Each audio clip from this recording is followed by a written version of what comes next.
Good morning, bookish friends in the internet. Welcome and welcome back to my account. My name is Drew, and this is Drew's Ambitious Reading.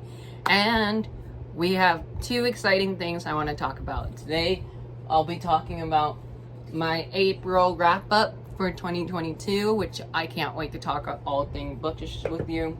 Also, I want to say happy anniversary! Woohoo!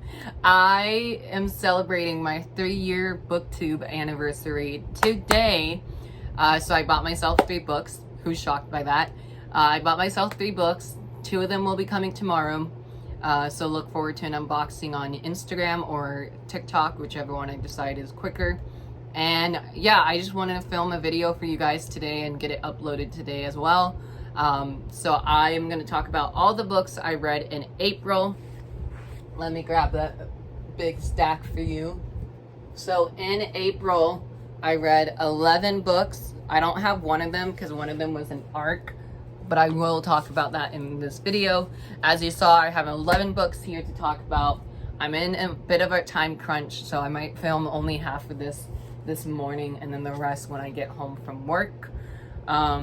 So as always, I have my notebook with me, and we're gonna just talk about all things bookish of how I did in April.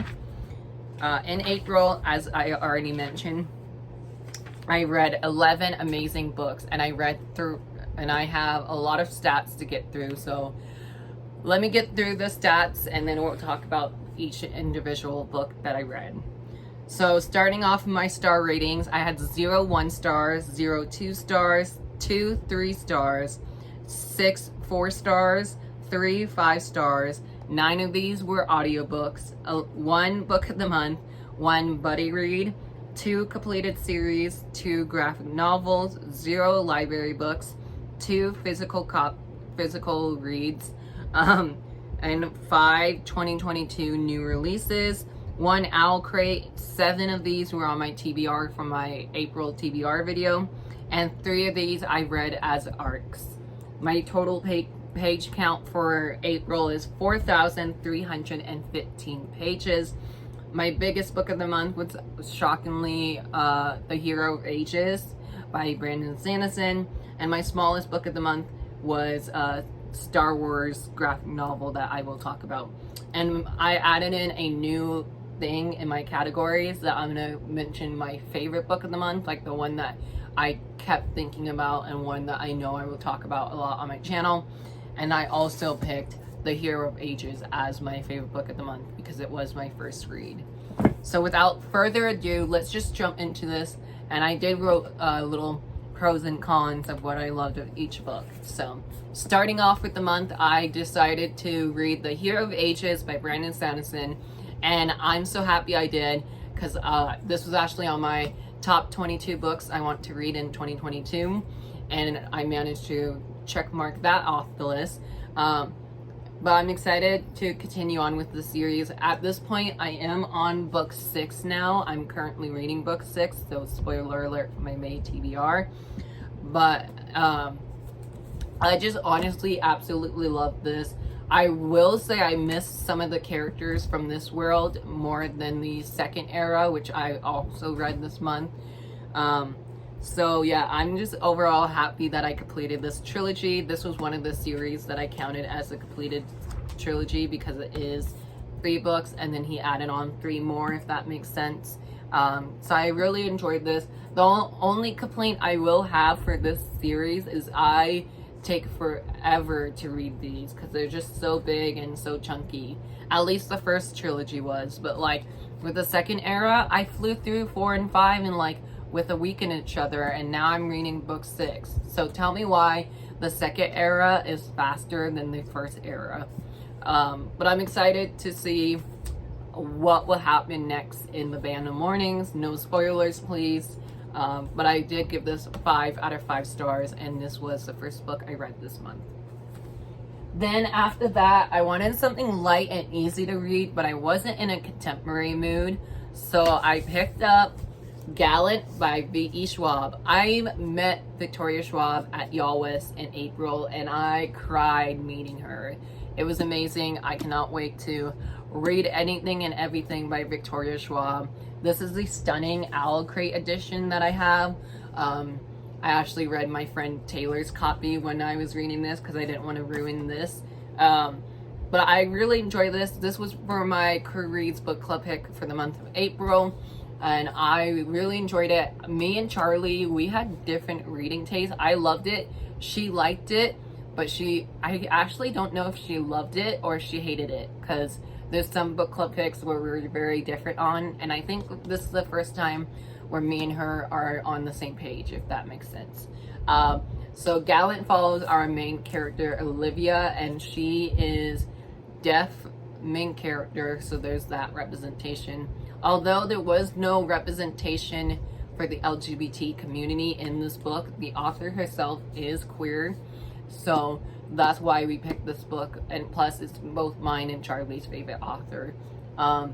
And yeah, so I'm just overall really enjoyed this. It was definitely a creepy read, so if you need like a creepy read prompt or like a book to read in the fall, I would definitely put this in my fall recommendation video, because this was set during like a little haunted house mansion type of thing.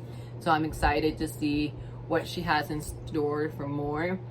And honestly, I kind of want a sequel to this, but I kind of don't. If you read the book, let me know what your thoughts were. But yeah, I'm so happy I read this, and I'm so happy I enjoyed it, because I bought 2 copies but gave one to my friend Taylor already.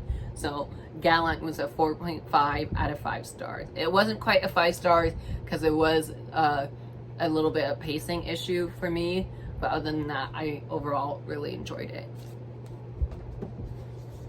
The next book I read, as you know, I read The Alloy Loft by Brandon Sanderson. Again, this one is going to be hard to talk about because it is a sequel, but this is set 300 years since the first event of the Mistborn trilogy.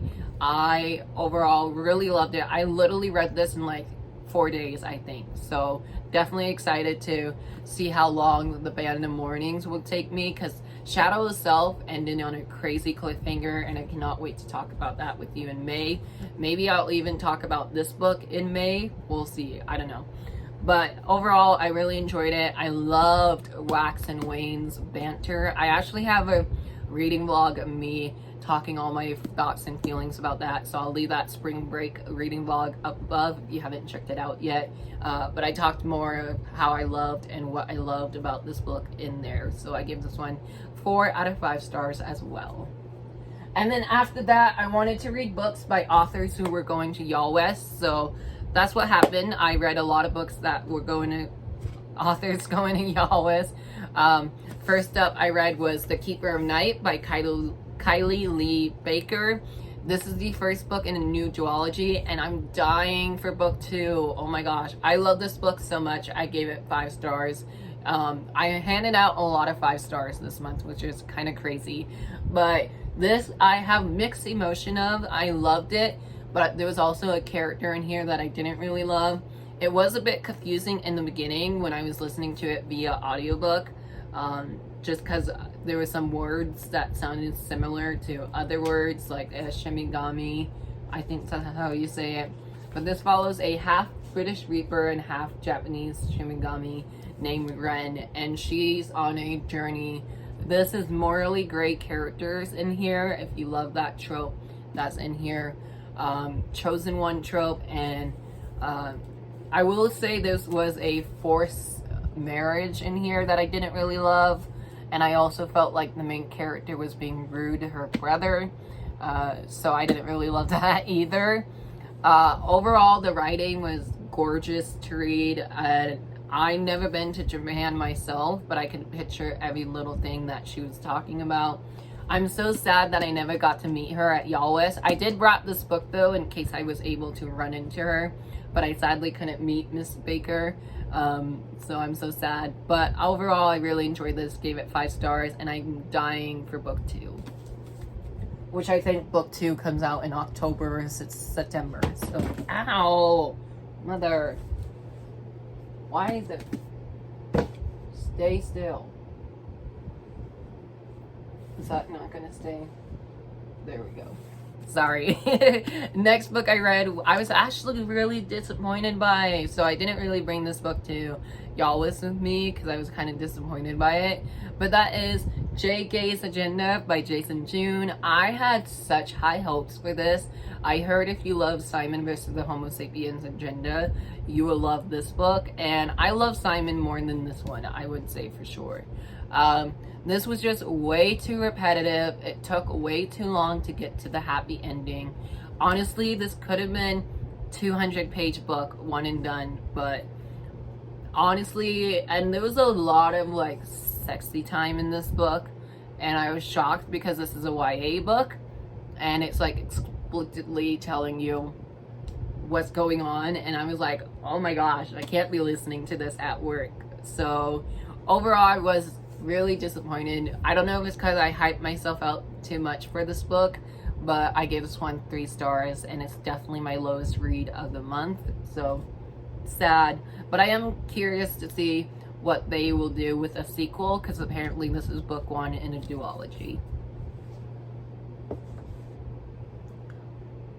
And then next book I read was a series finale, and that was One True King by Simone Chanier. I was able to meet Simone and talk to him at Y'all West, and oh my gosh, I loved it. I loved the series finale. It was amazing. 5 stars. Hard to talk about because it is a sequel, but overall I really enjoyed it. Loved the narrator. Polly Lee was the narrator of this series, and I really loved it. So I'm super excited to see what he has in store for his prequel book that comes out later this month, which I already have pre-ordered, so I should be getting it the day of release. And I'm just excited and curious to see where we would go in his next spin-off series for this world. But I'm just sad that I had to say goodbye to this, because I really love Agatha and Sophie. They were amazing main characters, and they got the happy ending that I wanted, and I'm so happy they did. So it's hard to talk about a sequel, especially a series finale, without spoiling it. So I give this 5 stars. Another book I gave 5 stars to was Arusha and the Nectar of Immortality by Roshani Chakshay. This is the 5th and final book in the Arusha series, and I have all 4 books sitting right here. And it's such a great middle grade series. And fun fact, this was actually the first series that Rick Riordan presents put out, which is crazy to think about, because this is the longest series out of all the ones they have out now, and it finally now got completed. Thank you, Jamie from Rockstar Book Tours, for putting me on the Disney tour with this. I was so excited and so sad to say goodbye to these characters. It was such a bittersweet ending for me personally, because I really loved Arusha, and I just love the narrator for this audiobook. I don't remember who the narrator was, but overall I really enjoyed it. This had another amazing adventure, and there's LGBT characters in this book. It's just so many, like, there was a little bit of drama with the friendship though that I didn't love, but it turned out to be okay. But overall I really enjoyed this book. I would say I'm sad to say goodbye to the series, but there is a graphic novel adaptation that's already out, and I'm currently reading the first book adaptation, so hopefully they'll do the rest of the series, because I think that would be amazing. But yeah, definitely check the series out now that all 5 books are out, and check out my book review, which will be linked down below because it's on my Instagram, so check that out please. 5 out of 5 stars. Another book that I gave 3 stars to was Queen's Hope by E.K. Johnson. I'm a little sad that I gave this 3 stars. I would say it felt like more of a novella than a 3rd book in a series, but this also can count as a prequel to Queen's Shadow, because this takes place after episode 2 and in the beginning of episode 3. There was a lot of cool little Easter egg that I missed, and sad that I missed, but I was able to go back and watch another fellow booktuber point out those Easter eggs, so I'll leave that video down below. And yeah, I overall just really enjoyed this this book. It wasn't my favorite in the series. I would say book 1, which is Queen Shadow, is definitely my favorite, just because we got introduced to Padme and we got to know what her day-to-day life is and how she became who she became. But yeah, I loved how Jar Jar Binks was in this for a little bit, so that was like really cool to see him again, because I haven't seen him since episode 2, I think. So yeah, overall I really enjoyed it. I was a little disappointed by it just because I hyped myself up this month too much for this one, but I gave this one 3 out of 5 stars, or like 3.5, I think I said in my book review. Alrighty, the next book I read I don't own because I read an arc of it. That was Coven by Jennifer Dugan. This is her newest graphic novel and her first dive into graphic novels. I really enjoyed this book. I gave it 3.5 out of 5 stars. It wasn't quite a favorite of mine, even though I was anticipating. I did kind of rush it a little, so I think me rushing it was kind of lacking for me personally. But I love the artwork. The artwork was amazing. I cannot wait for September to come so I can get a finished copy and talk more about that. But I love Miss Jennifer Dugan, and I'll read anything and everything she has out. So I read that and I gave it 3.5 out of 5 stars. Next book I read was another graphic novel, and that was Star Wars The High Republic Adventures Volume 1. I read this during my trip to Yalwist, so I just wanted something light and easy to read.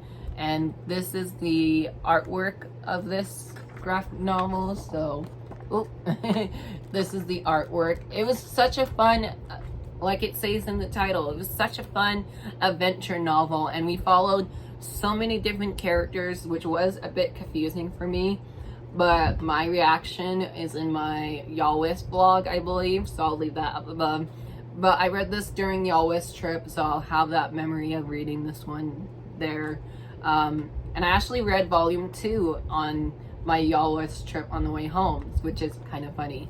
But overall, I really enjoyed this, gave it 4 stars. Definitely eager to see if there would be a book or Volume 3, because it was kind of a crazy cliffhanger for Volume 1 and Volume 2, which I read this month. So yeah, I'm kind of curious to see if there will be a Volume 3 or not. But overall, love this, and I cannot wait to read more in the High Republic series. Last but not least, the final book I read in the month of April was Realmbreaker by Victoria Aveyard. I really love this book as well. I gave this one 5 stars. Like I said, I handed out a lot of 5 stars this month, so hopefully I'll be pickier with my reads in May, because so far I only have 1 5-star read. But overall, I really enjoyed this. The one thing I will say about it was kind of long for a first book in a fantasy series, but I was so sad. I talked about this in my Yalwist vlog, but I was in line to get an arc of Bladebreaker, which is the sequel to Realmbreaker, obviously. But they only had 40 copies, and there was a line of like 100 people. And I was going to get swag from the book. And I did love the book, but I wasn't like... It was weird. I didn't want a swag from a book that I loved. I don't know. I was weird with swag this year. Normally, I would take them. But anyways, back to this book. If you don't know, I'm going to just read the back of this book because it sums up what it is about. It says, a squire, the survivor of a failed quest, an immortal, timeless, and unfathomable, an assassin, skilled and heartless, an old sorceress holding secrets behind her teeth, and a pirate's daughter, the ward's last hope. The heroes are gone, but the fight to save the world has only just begun. Like, why did it take me a year to read this book? It was so good. I need people to talk about this book with. I would say another complaint I have about this book is when I was listening to it via audiobook, even though there was the character's name at the top of the chapters, I got a little confused because it was narrated by one person only. So I kind of wish it was kind of like a full cast audiobook narrator, but it was only one person, and that was a little confusing. So I would have to flip back and be like, oh yeah, we're on so-and-so's point of view. But overall, I'm excited. I pre-ordered book 2 as soon as I finished this one, so I'm excited to see where we would go in book 2 and to see how Victoria Aveyard's writing have grown, because I definitely want to go back and read the Red Queen series now. So yeah, gave this 5 out of 5 stars, and that was my shortest video I ever made for a wrap up. Thank you guys so much for watching. I hope you enjoyed this video. If you did, please give me a big thumbs up. Hit that subscribe button because we are so close to 200 subscribers. Thank you guys so much. I know 200 is not a lot for some people, but that is for me, especially since I've been doing this for 3 years now. And I want to say thank you to all my lovely friends who've been supporting me throughout the year. I cannot wait for more to come. I have so many awesome things planned for this channel, and yeah, thank you guys so much for watching. If you read any of these books, let me know down below in the comments. If you have anything you want me to do on my channel, like if you want more reading vlogs, maybe some reading sprints, let me know what I should do to improve my channel as well. Thank you guys so much for watching. I hope you enjoyed this video. And like I said, give me a big thumbs up as it always helps me out. Hit that subscribe button if you haven't yet. Turn your notification on so you don't miss any new videos, which will be coming every Monday, Wednesday, and Friday from now on. And I'll chat with you guys down in the comments below. Love you guys. Be safe, be happy, be healthy, and I'll chat with you down below. Bye.